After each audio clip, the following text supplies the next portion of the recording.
હિન્દુ સંસ્કૃતિમાં મહાત્મ્ય ધરાવે છે દેવઉઠી અગિયારસ. દેવઉઠી અગિયારસને પ્રબોધિની એકાદશી પણ કહેવામાં આવે છે. આ પવિત્ર દિવસ કારતક સુદની એકાદશી તિથિએ એટલે 1 નવેમ્બર શનિવારે ઉજવાશે. 142 દિવસ એટલે 4 મહિના પછી ભગવાન વિષ્ણુ યોગ નિંદ્રામાંથી જાગે છે.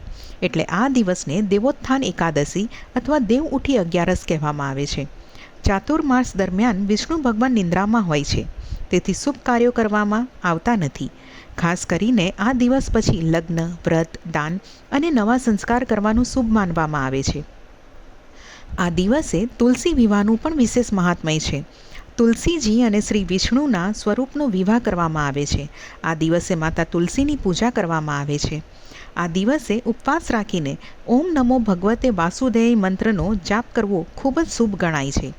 આ દિવસે અન્નદાન અને બ્રાહ્મણ ભોજન કરાવવાનું પણ છે ખાસ ફળદાયી. દેવઉઠી અગિયારસ પછી કાર્તિક પૂર્ણિમા પર ઉજવાય છે દેવ દિવાળી. આ દેવઉઠી અગિયારસે તુલસીજીની પૂજા કરીને શુભ કાર્યોની શરૂઆત કરીએ અને ભગવાન વિષ્ણુના આશીર્વાદ મેળવીએ.